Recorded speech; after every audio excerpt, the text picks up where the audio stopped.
Bonjour à toutes et tous, bienvenue pour ce nouveau petit tutoriel sur la notion de trajectoire. La trajectoire d'un objet, c'est une notion importante qui va souvent avec la notion de mouvement, qui va aussi avec la notion de référentiel.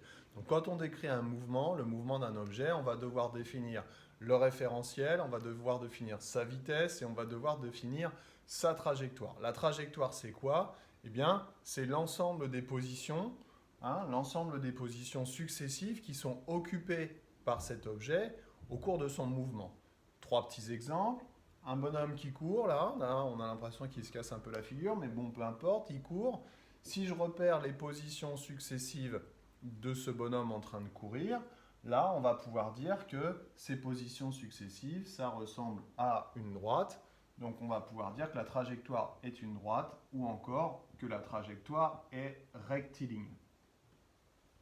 Si la personne s'arrête, à ce moment-là, elle n'a plus de mouvement.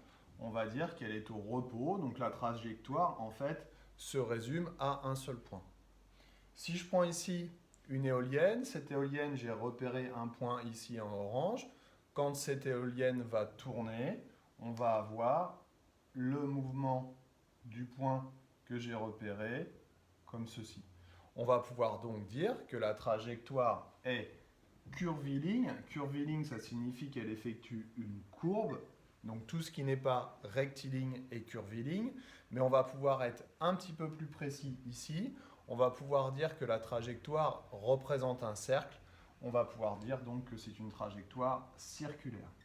Donc tout ce qui est circulaire, évidemment, est curviligne, mais tout ce qui est curviligne n'est pas circulaire. On peut avoir une cycloïde, par exemple, dans le cas d'un vélo, une cardioïde ou tout un tas de choses, une sinusoïde, une parabole.